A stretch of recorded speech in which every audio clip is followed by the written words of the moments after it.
Lundi 7 au jeudi 10 avril 2025 s'est tenu le presbytérium du diocèse de Pala autour de Monseigneur Dominique Théologie, autour du thème Pèlerin de l'espérance dans la fonction sacerdotale, prophétique et royale. Au cours de ce presbytérium, 3 points se dégagent. La récollection présidée par le Père Francesco, l'intervention du point de vue canonique sur le thème Pèlerin de l'espérance dans la fonction sacerdotale, prophétique et royale par l'abbé Émile Gaïmon d'Aïdedon. Et un message de clôture par Monseigneur Dominique Théologie. Bonne écoute à vous tous. Le pape François a bien voulu, avec une lettre d'indication, décréter l'année 2025 une année jubilaire. Cette lettre a pour titre « Espèce non confondue ». L'espérance ne déçoit pas. Tout en partant de la lettre de Saint Paul aux Romains, chapitre 5, verset 5, avec laquelle Paul encourage la communauté chrétienne de Rome, également, le pape François adresse un mot d'espérance et d'encouragement à toute l'humanité. Tout au début, le pape s'adresse à nous tous. Le pape expresse un souhait. Puisse l'espérance remplir le cœur de ceux qui liront cette lettre. Cette lettre numérotée de 25 points développe 5 sous-titres. Le premier, une parole d'espérance. Le deuxième, un chemin d'espérance. Le troisième, des signes d'espérance. Le quatrième, appel d'espérance. Et cinquième, ancré dans l'espérance. Une parole d'espérance. L'espérance est contenue dans le cœur de chaque personne comme désir et une attente du bien. Nous rencontrons cependant des personnes découragées qui regardent l'avenir avec scepticisme et pessimisme, comme si rien ne pouvait leur apporter le bonheur. L'espérance chrétienne, par contre, est fondée sur la certitude que rien ni personne ne pourra jamais nous séparer de l'amour de Dieu qui est dans le Christ. Voilà pourquoi notre espérance ne cède pas devant les difficultés, parce qu'elle est fondée sur la foi et nourrie par la charité. Un chemin d'espérance.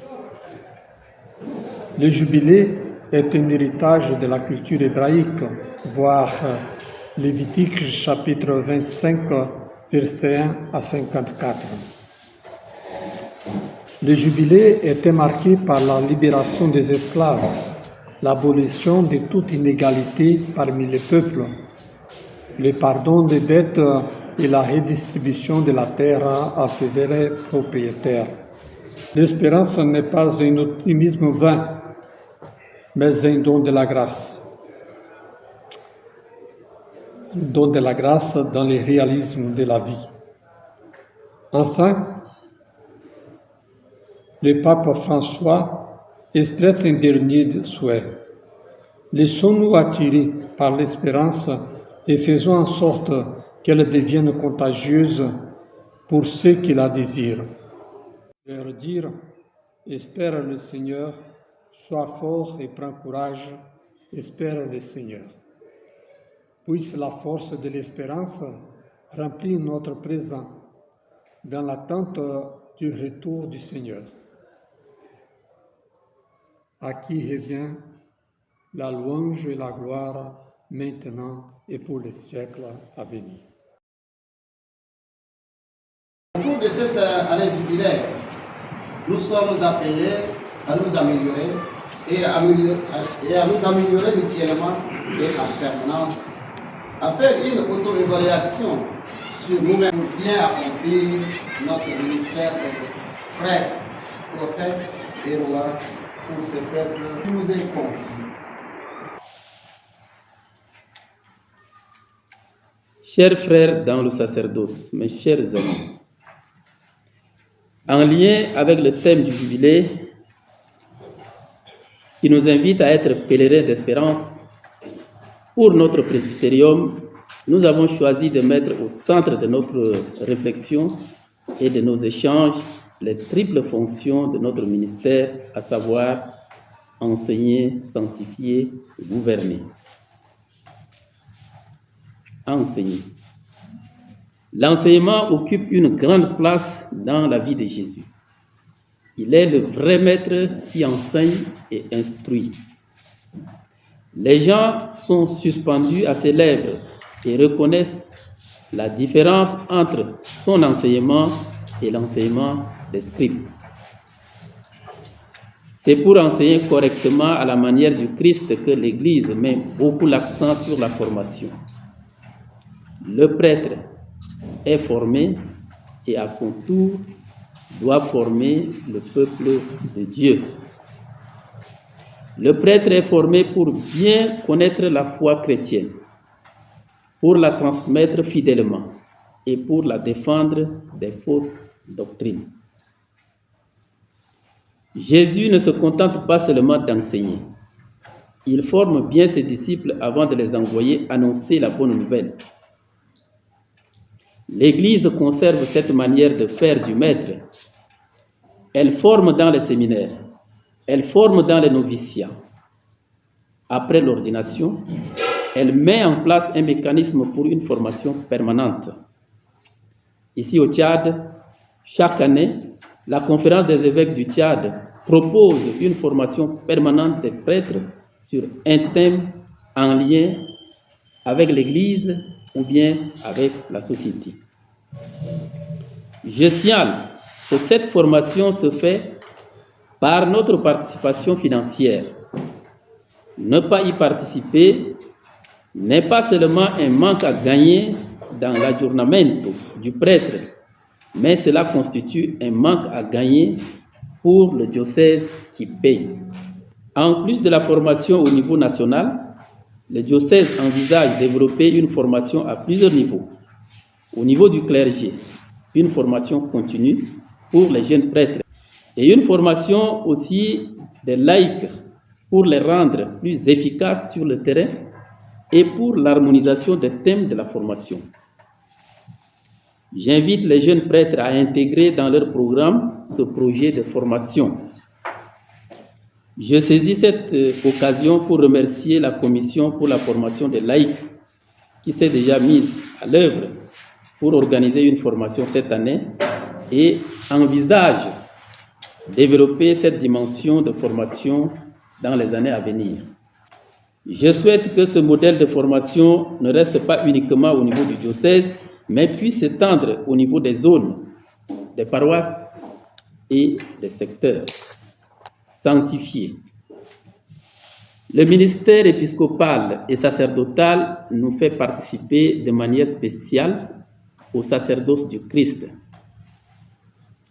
Par ce ministère, nous agissons dans les célébrations sacrées comme ministre de celui qui, par son esprit, exerce sans cesse pour nous dans la liturgie sa fonction sacerdotale.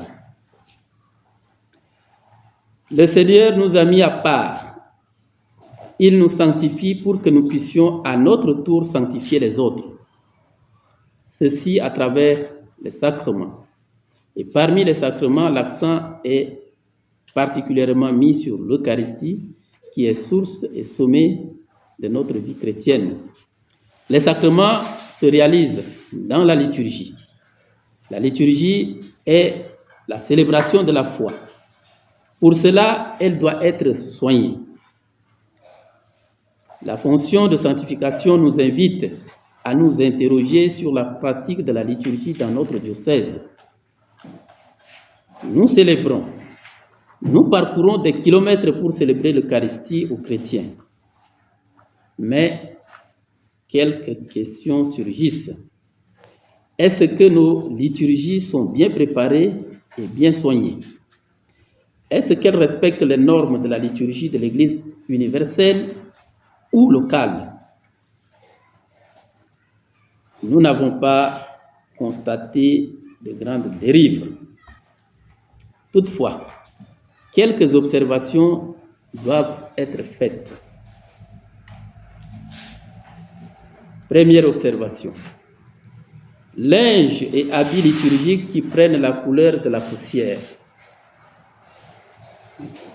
Comme nous courons beaucoup dans les brousses, parfois nos linges et habits liturgiques prennent les couleurs de la poussière. La dignité de l'Eucharistie nous invite à réfléchir sur cet aspect. À l'anamnèse, nous disons « Il est grand le mystère de la foi ». On note certaines négligences dans ce domaine et cela crée la distance avec ce grand mystère de la foi.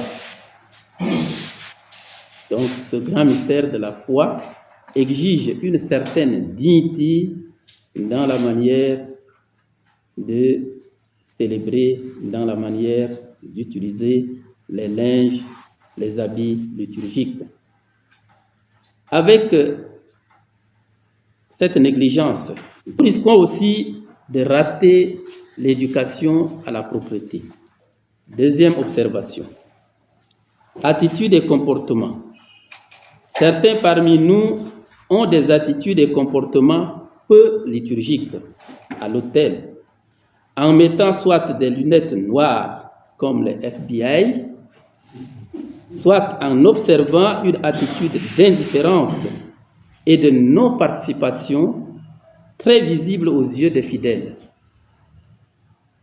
Ne scandalisons pas les fidèles. Les fidèles attendent à trouver devant eux des hommes de Dieu qui les aident à prier et non quelqu'un qui les trouble dans leur foi.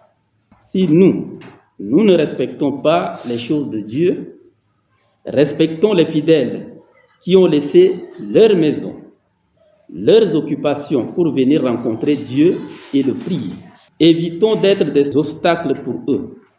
Travaillons pour qu'ils trouvent en nous des hommes de Dieu capables de les aider à prier, à rencontrer Dieu,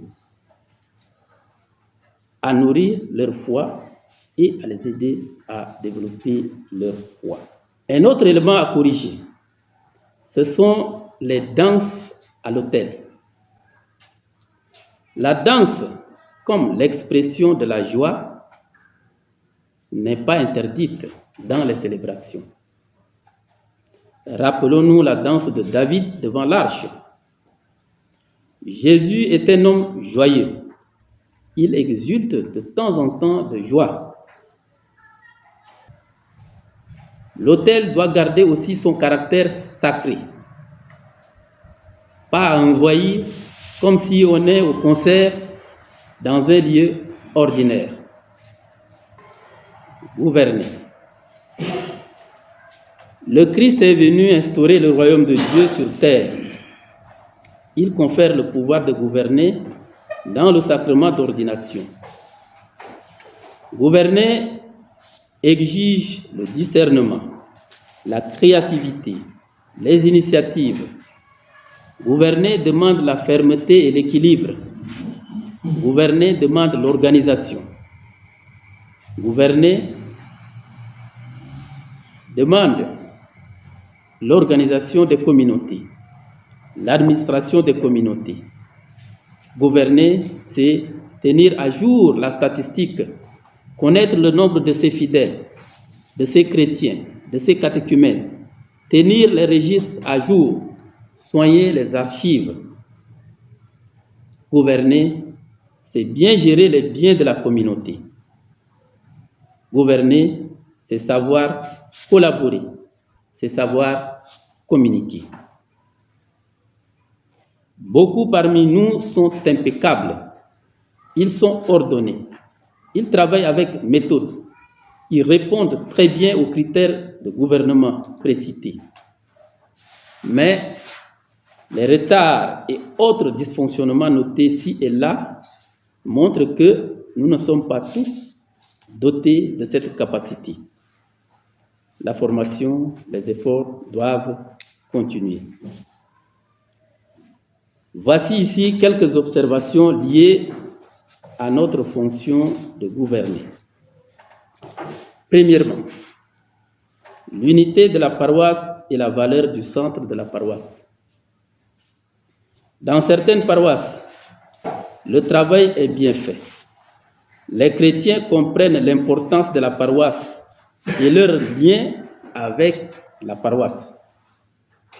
Il y a des programmations dans les secteurs et quand il y a un rassemblement au sein de la paroisse, cela ne pose pas beaucoup de problèmes. Par contre, dans d'autres paroisses, le souci de rejoindre les secteurs conduit certains prêtres à ne pas mettre en valeur le caractère central de la paroisse. Cela crée l'esprit d'autonomie qui ne favorise pas l'unité des membres de la paroisse.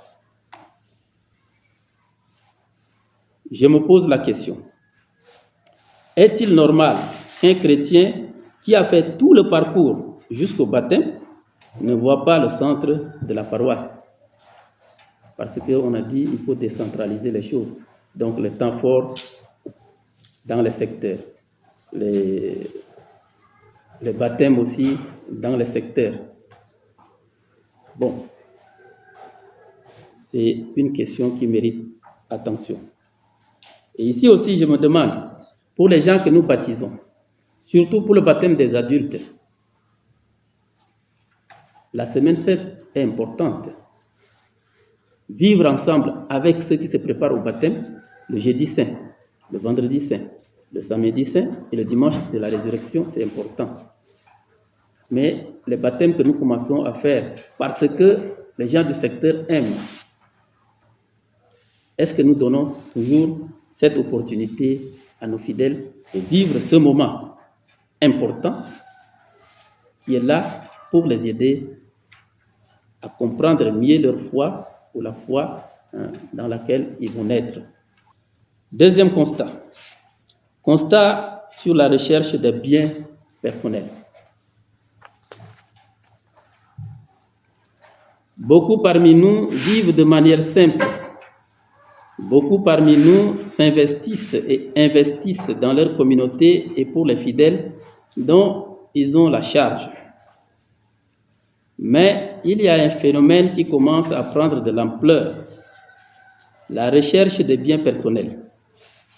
Champs personnels, élevage personnel, les chantiers de construction de maisons personnelles. Ce phénomène mérite une réflexion et des orientations. Les religieux, au nom de leurs vœux de pauvreté, n'ont pas droit aux biens personnels. Leur bien, c'est le bien de la communauté. Pour nous, les diocésains, nous vivons aussi le détachement des biens matériels. Mais il est possible d'avoir des biens propres. Toutefois, au risque que la recherche des biens personnels devienne un contre-témoignage, ici aussi, rien ne doit se faire sans discernement. Nous devons discerner pour que les travaux pour nos biens personnels ne puissent pas absorber le temps que nous devons mettre au service de l'Église. Nous devons discerner pour ne pas confondre les biens de l'Église avec nos biens personnels. Ne nous laissons pas égarer par la recherche immodérée des biens personnels et dans la mauvaise utilisation des biens de l'Église. Troisième élément, la famille. Notre charge de gouvernement nous invite aussi à être attentifs à la gestion de nos relations avec la famille.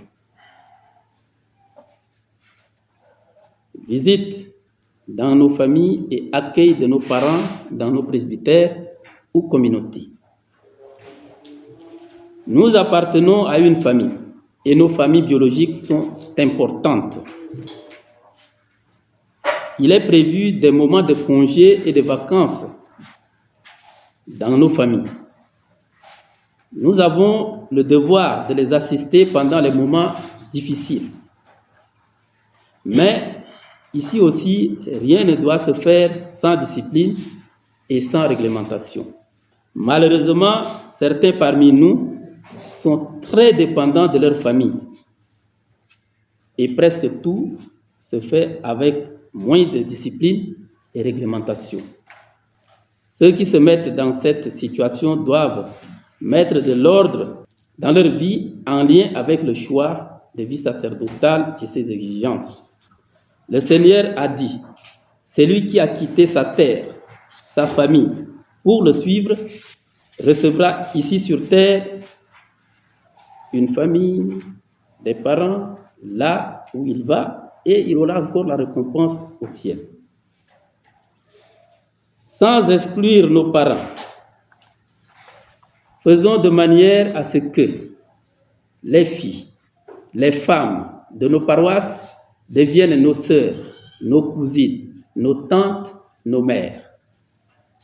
Et les hommes deviennent nos pères, nos frères, nos cousins, nos oncles. Suivons le modèle de notre maître. Il ne s'est pas laissé accaparer par les membres de sa famille biologique. Mes chers amis, pour continuer à être avec le Christ, prêtre, prophète et roi, travaillons pour que tout ce que nous allons réaliser soit réalisé pour la gloire de Dieu et pour le salut des hommes. Merci à vous tous pour votre participation à ce presbytérium. Merci de manière particulière à l'abbé Émile Gayamou qui a accepté de venir nous donner la conférence sur le thème. Que les réflexions menées puissent nous aider à être des pèlerins d'espérance. Je vous remercie.